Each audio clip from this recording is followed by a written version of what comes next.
Yes, habari ya siku ya leo. Hope uko vizuri. Jana nilitoa ahadi kwamba lazima nitaeleza. Mara nyingi manake watu wamekuwa wakisikia BF Suma lakini hawaelewi hii BF Suma ni nini. Sasa nataka nikupatie tu short ili uweze kuelewa kwamba BF Suma ni nini na inafanyaje kazi zake. Kampuni ya BF Suma, neno kwanza BF Suma halina uhusiano na Suma JKT kwa sababu wengi wakina Suma nafikiri Suma JKT. B inasimama, sasa unachukua lile neno BF Suma ukiliandika kama hapa inavyoonekana kwenye screen yako, B inasimama badala ya Bright Future Superior Unique Manufacturers of America. Kwa hiyo BF Suma ni maana yake Bright Future Superior Unique Manufacturers of America. Kampuni ya BF Suma ni kampuni ya Kimarekani ambayo imeanzishwa mwaka 2006, na hii kampuni baada ya kuanzishwa mwaka 2006 malengo yake ilikuwa ni watengenezaji wa bidhaa nzuri kabisa za afya ambazo zinatumia teknolojia ya hali ya juu na zenye ubora wa hali ya juu. Kwa hiyo wanatengeneza food supplement pamoja na herbs kwa kutumia teknolojia ya hali ya juu sana, ambayo hiyo inawasaidia watu kuondokana na changamoto mbalimbali. Kwa hiyo ndio kampuni ya BF Suma. Kwa hiyo kampuni ya BF Suma imeshapata certificate kama ya FDA, ina GMP, ina halal, ambayo hii halal ni kwa ajili ya Waislamu kuhalalisha je kama vitu vyotumika ni halali au haram, lakini pia kuna mamlaka mbalimbali ambazo zimethibitisha za kidunia. Kwa hiyo kampuni hii imeingia Afrika mwaka 2010, Tanzania 2012, though mimi nimekutana nayo 2015. Kwa hiyo hiyo ndio historia kwa ufupi kuhusu BF Suma. Lakini sasa nataka nikuwapatie kampuni ya BF Suma inafanya nini na nini. Kampuni ya BF Suma inatengeneza bidhaa za afya ambazo zimegawanyika katika mfumo mzima katika kumjali mtu afya yake ili aweze kuwa katika afya nzuri. Kwa nini sasa bidhaa hizi zinatengenezwa? Moja, maisha tunaishi maisha ambayo yana changamoto sana. Watu wana stress, hawalali usingizi wa kutosha, hawali mlo kamili, na kwa sababu hawali mlo kamili kuna development ya magonjwa mengi ambayo yanatengenezeka mwilini automatic bila mtu kuweza kufanya nini? Kujua. Kwa hiyo BF Suma inatengeneza bidhaa za afya ambazo zimegawanyika katika mfumo mbalimbali. Kuna bidhaa za mifupa na viungo.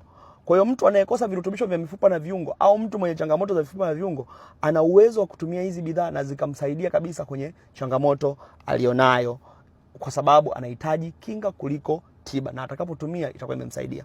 Lakini kuna mzunguko wa damu, bidhaa zinazodili na mzunguko wa damu. Kwa mfano, watu wengi wanakula vitu vyenye mafuta mengi, mwili unajaa mafuta, lakini hawajui namna gani watoe mafuta kwenye mishipa ya damu na mwilini. Kwa hiyo kuna bidhaa ambazo zinadili na mifupa na bidhaa za mmeng'enyo wa chakula, kuna bidhaa za mzunguko wa damu, kuna bidhaa kwa ajili ya wanaume, afya ya wanaume. Kama unavyojua wanaume leo wengi wanapitana na changamoto mbalimbali, hasa afya yao ya uzazi inakuwa inaathirika.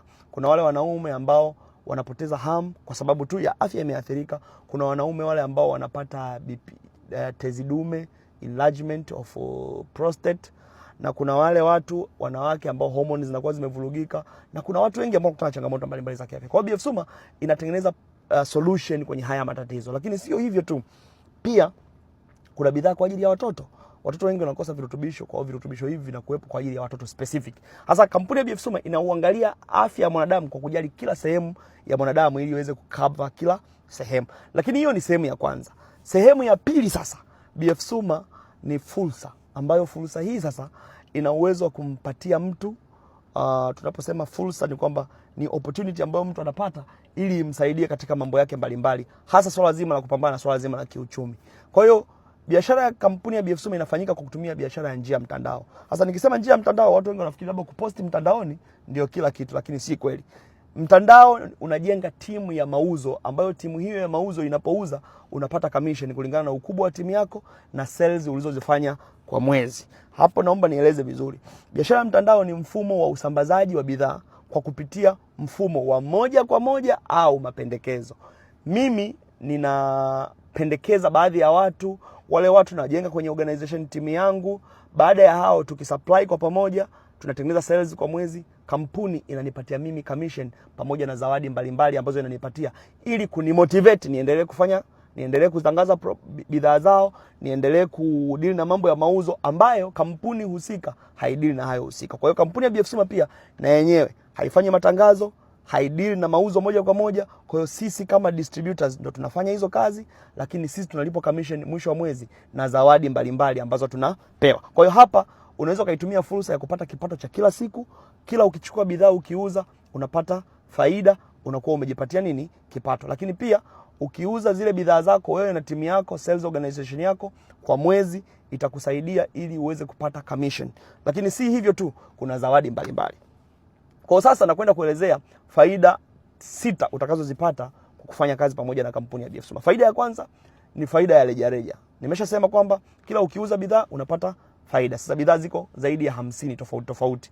Kwa mtu mwenye changamoto tofauti tofauti na zina price tofauti tofauti. Kwa hiyo once umeuza bidhaa unatengeneza faida. Hiyo ni ya papo kwa papo, ni faida ya kwanza. Faida ya pili, pale utakapouza bidhaa yako wewe mwenyewe, kama wewe hujajenga timu, lakini mwisho wa mwezi utapewa commission, ambayo commission yako itatokana na mauzo uliyofanya. Sasa kwa nini tunajenga timu? Tunajenga timu ili kuongeza sales ziwe nyingi na commission iwe kubwa. Kwa hiyo mtu ukiwa peke yako ukiuza, let's say una uwezo wa kuuza 100,000 kwa mwezi. Mkiwa watu 100 mnaoweza kuuza 100,000, jumla utakuwa umeuza shilingi ngapi? Maana yake mkiwa 100, hiyo ni milioni sijui ni 10, I think 10, milioni 10. Kwa hiyo tayari unahesabika kama wewe umesababisha mauzo ya milioni 10. Na ndio maana nimesema hivi, ni kwa moja au kwa mapendekezo. Kwa hiyo kwa kujenga timu unakuwa umetengeneza mapendekezo, tayari umesababisha imeuza bidhaa za shilingi milioni 10 na utapata faida kulingana, utalipwa commission kulingana na ile milioni 10 uliofanya nini? Uliofanya. Kwa hiyo ni faida ya pili ambayo ni commission. Faida ya tatu ni uongozi. Tunajua kuna changamoto kubwa katika kuwaongoza watu, na kuwaongoza watu ni skills ambayo unatakiwa uwe nayo. Sasa kampuni ya BF Suma imetoa privilege sana kwa mtu ambaye ni kiongozi. Kama una skills za uongozi, once umewasaidia watu, wamepush, wameuza kama kiongozi kwa kufikia target ya uongozi ambao utakuwa umepewa, yale mauzo yaliyosababisha, kuna faida nyingine utapewa commission ya uongozi ambayo itakuwa on top wa ile commission ya mauzo ya kawaida. Kuna commission ya uongozi ambayo na yenyewe utapokea. Hiyo ni faida ya ngapi? Ya tatu. Faida ya 4, mbali na commission ya uongozi, kuna faida nyingine ambayo kampuni ya BF Suma inajua kwamba watu wengi wanatamani baadhi ya vitu, lakini wanashinda kwa sababu hawana sababu. Kwa mfano, mtu hajaisafiri kwenda popote tokea amezaliwa. Amezaliwa Dar es Salaam, amekulia Dar es Salaam, amesoma Dar es Salaam, amemaliza shule Dar es Salaam, ameajiriwa Dar es Salaam, anafanya kazi Dar es Salaam. Sio kama hatamani kwenda nje za nje, anatamani, lakini hana sababu. Hana ndugu nje labda, hana sababu inayompeleka, hana fund, hana vitu kama hivyo, lakini sio kama hatamani, anatamani. Kampuni ya BF Suma imetengeneza holiday maalum kila mwaka kwa mtu yule yule ambaye ni distributor. Atakapouza bidhaa yeye na timu yake kwa mwaka,